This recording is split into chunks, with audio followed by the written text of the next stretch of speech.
कोणती म्हणलेलं आहे. मग पहा इथे 58,394 वजा 86 वजा 86 बरोबर इथे संख्या दिलेली आहे ती शोधायची आपल्याला, गुणिले 86 आहे. म्हणजे दोघांचंही उत्तर सेम आहे.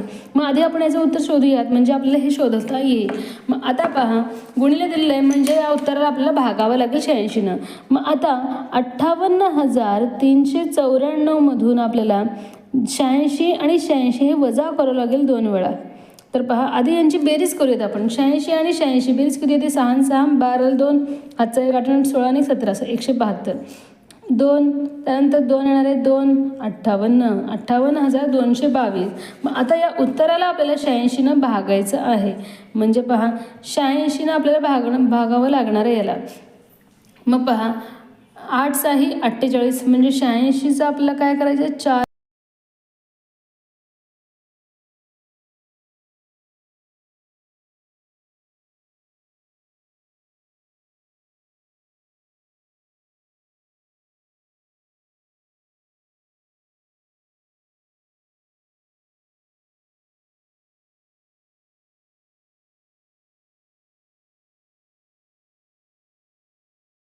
म्हणजे 301 आहे. अशा पद्धतीने 677 असणाऱ्या मुलांना या प्रश्नाचं योग्य उत्तर. थोडासा हा प्रश्न थोडासा किचकट होता. इथे पहा 1 नंबरचा पर्याय योग्य असणार आहे. त्यानंतर पाहता पुढील प्रश्न. एका डब्यामध्ये 500 अंडी होती. डब्यामध्ये 500 अंडी होती म्हणलेलं आहे. त्यापैकी 325 इतकी अंडी फुटलेली निघाली. एकूण अंडीपैकी 105 अंडी पाहुण्यांसाठी राखून ठेवायची आहेत. उरलेल्यापैकी आता किती अंडी वापरता येतील? तर पहा एकूण किती होती अंडी? 500 होती. त्यापैकी 325 फुटली म्हणजे त्याचे 500चे 25 समान भाग आणि गुणिले 3 करायचे. 25 दोन्ही 50 0 0 आणि 20 त्रिक 60. 60 अंडी फुटलेली निघाली. 60 गेली आणि आता पहा एकूण अंडीपैकी 1/5 अंडी पाहुण्यासाठी राखून ठेवायचे आहेत. मग एकूण अंड्यापैकी 1/5 म्हणजे 500 गुणिले 1 भागिले 5 म्हणजे 100 अंडी राखून ठेवायची आहेत. 60 तर फुटलेली आहेत. म्हणजे पहा एकूण किती कमी करायचं आपल्याला? 160 कमी करायचं आहे. म्हणजे 500 वजा आपल्याला 160 करायचं आहे मुलांनो. 500 वजा 160 करायचे. 4 हातचा 1 3 340 अंडी आता वापरता येतील. 340 पहा सी हे पर्याय आता योग्य आहे. याच पर्यायाला तुम्हाला गोल करायचं आहे. त्यानंतर एका दुकानदाराने 200 रुपयात एक नारळ.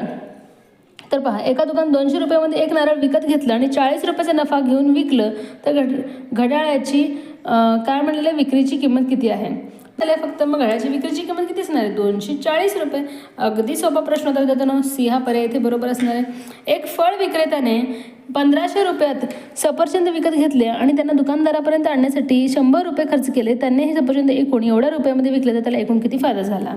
तर पहा 1500 रुपयामध्ये विकत घेतले आणि त्याला एवढा खर्च झाला. हे देखील खर्च आपल्याला खरेदी किंमतमध्ये ॲड करायचे म्हणजे 1600 रुपये त्याचा खर्च झालेला आहे. आणि सफरचंद एकूण 2236 रुपयामध्ये विकलेलं आहे. म्हणजे 2236 मधून आपल्याला 1600 वजा करायचं आहे मुलांनो. 6 3 12 6 गेले 6 हातचा 1 0 636 रुपयाचा त्याला काय झालेलं आहे? फायदा झालेला, नफा झालेला आहे. मग 636 कुठे गेलं दिलेलं आहे? बी या पर्यायामध्ये. हे असणार आहे याचं योग्य उत्तर मुलांनो. त्यानंतर एका पंचकोनाची परिमिती दिलेली आहे 80 सेमी असून त्याची 4 बाजूच्या लांबीची बेरीज 63 सेमी आहे. तर 5व्या बाजूची लांबी किती असेल? पहा परिमिती म्हणजे काय असतं? कडेकडेच्या मापाची बेरीज. तर पहा पंचकोन म्हणलेलं आहे. मग पंचकोन हा एक बाजू, ही 1 2 3 4 आणि ही 5व्या बाजूची लांबी आपल्याला दिली नाही हे काढायची आहे. तर या बाजूची, तर या चौघांची बेरीज किती? तर पहा आपल्याला परिमिती दिली म्हणजे 5 बाजूंची परिमिती आपल्याला दिली आहे म्हणजे 80 सेमी दिलेलं आहे. आणि पहा या 4 बाजूंची परिमिती किती दिली आहे? 63. मग हे याच्यातून वजा केलं तर 5 मिळणार आहे आपल्याला. 10तून 3 गेले 7 राहतात. हातचा 1 8तून 7 गेले 1 राहिलं म्हणजे 17 सेंटीमीटर असणार आहे त्या 5व्या बाजूची लांबी. सी डी हे पर्याय इथे योग्य असणार आहे मुलांना. आय होप की तुम्हाला हे समजलं असणार आहे. त्यानंतर पाहता पुढील प्रश्न. एक संपूर्ण कोन कशाचा समान असतो? एक संपूर्ण कोनाच्या मापाची किती असते? 360 अंश. 360 अंश म्हणजेच काय? 4 काटकोन. पहा एक काटकोन म्हणजे 90 अंश असतं. 2 काटकोन किती असणार आहे? 180 अंश म्हणजे सरळ कोन होईल.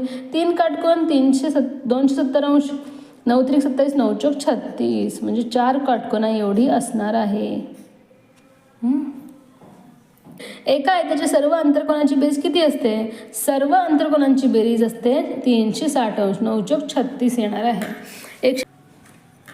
तर पहा आता पुढील प्रश्न. 115 कुटुंबाच्या पाहणीतून प्रत्येक कुटुंबात किती मुले आहेत याची आकडेवारी मिळून ती खालील आकृतीत दाखवण्यात आलेली आहे. बारग्राफमध्ये आकृतीच्या आधारे शोधा की किती कुटुंबात अजिबात मुले नाहीत.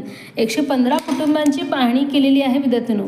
मग आता पहा, एक मुलं असलेले जे काही आहेत ते दिलेलं आहे आपल्याला. मग पहा, 4 मुलं असलेले 5 कुटुंबे आहेत. त्यानंतर तर सुरुवातीपासून मोजूयात. 1 मुलं असलेले किती कुटुंबे? 20. 2 मुलं असलेले किती कुटुंबे? 30. 3 मुलं असलेले कुटुंबे किती आहेत? 35. आणि 4 मुलं असलेले कुटुंबे 5 आहेत. मग यांची बेरीज करायची तुम्हाला. 5 आणि 5 झालं 0, हातचा 1. 3 आणि 3 6, 7, 8 आणि 9 म्हणजे 90 झाले. मग याच्यातून आपल्याला 90 कुटुंब हे मिळाले, आपल्याला वजा करायचे. मग 5 × 5 9, 10, 11, 25. 25 कुटुंब असे आहेत ज्यामध्ये मुले नाहीत. मग 25 कुठे दिलं आहे? सी या पर्यायामध्ये हे असणाऱ्या मुलांना याचं योग्य उत्तर. तर अशा पद्धतीनं आपण नवोदयचे जे काही प्रश्न आहेत ते पाहिलेत. यांची उत्तरे देखील मी तुम्हाला सांगितलेलं आहे. तर पहा, तुमचे स्कोअर किती होते ते पहा आणि कोणत्या प्रश्नाबद्दल डाऊट असेल तर कमेंट करून सांगा. धन्यवाद.